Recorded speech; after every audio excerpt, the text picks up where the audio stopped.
Toujours dans les salons de la préfecture pour analyser ce premier tour des régionales avec Jean-François Debat, porte-parole de Jean-Jacques Kérane, tête de liste dans l'Ain, vice-président sortant des finances. Un quart des voix pour Jean-Jacques Kérane, a priori on n'a pas encore le décompte officiel. C'est quand même assez peu quand on est un président sortant. Il faut tenir compte du contexte. Moi, ce que je vois, c'est qu'en France et en Auvergne-Rhône-Alpes, nous avons trois blocs. Il y a le bloc du Front National qui a été boosté par la peur, par la crainte, par la colère. Il y a le bloc de la droite qui est un deuxième bloc. Et il y a un troisième bloc qui est la majorité sortante, donc socialistes, radicaux, et puis communistes et écologistes. Et ce bloc en Rhône-Alpes est le premier bloc. Quand on totalise les voix des trois listes de gauche, on est devant le bloc de droite et naturellement devant le bloc du Front National. Ça veut dire que pour nous, nous avons une exigence, celle du rassemblement, une obligation, celle de la mobilisation pour qu'il y ait plus d'électeurs, parce que plus il y a d'électeurs, moins il y en a pour le Front National. Et avec ce rassemblement et une mobilisation, eh bien, nous pouvons tout à fait emporter cette région Auvergne-Rhône-Alpes ce soir. Mais globalement, un électeur sur quatre satisfait de Jean-Jacques Kérane.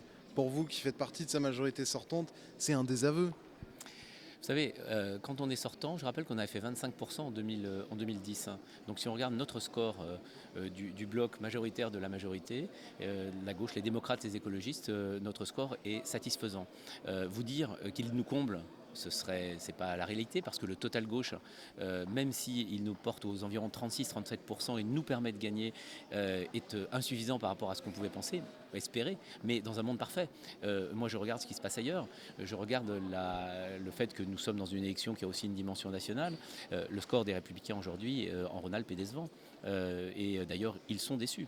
Ce qui est l'événement, c'est plutôt le score du Front National. Nous disons simplement que pour battre l'extrême droite et le Front National, et pour battre la droite ultra, la droite extrême incarnée par Laurent Wauquiez, il n'y a qu'une seule solution, c'est le rassemblement sur nos listes de l'ensemble de la gauche, des écologistes, des démocrates, qui ne veulent pas de cette évolution pour notre région. Est-ce que vous pensez que cette fusion des listes que vous appelez de vos voeux générera un vote automatique? Les sondages montrent pour l'instant qu'il y a quand même beaucoup de pertes en ligne. Or, vous n'avez pas le luxe d'avoir quelques voix qui manquent. Non, ça sera une élection très serrée. Les sondages donnent des tendances très serrées au deuxième tour depuis plusieurs semaines. Ça sera très serré. Mais moi, un électeur de gauche qui s'est aujourd'hui déplacé, qui a voté pour une des trois listes de la majorité sortante, un électeur qui n'a pas voté mais qui ne veut pas de cette droite incarnée par Laurent Wauquiez, manquera-t-il à l'appel dimanche? Non, il sera là. Il sera là. Et s'ils sont là, eh bien, nous gagnerons. Merci beaucoup Jean-François Debat. Merci.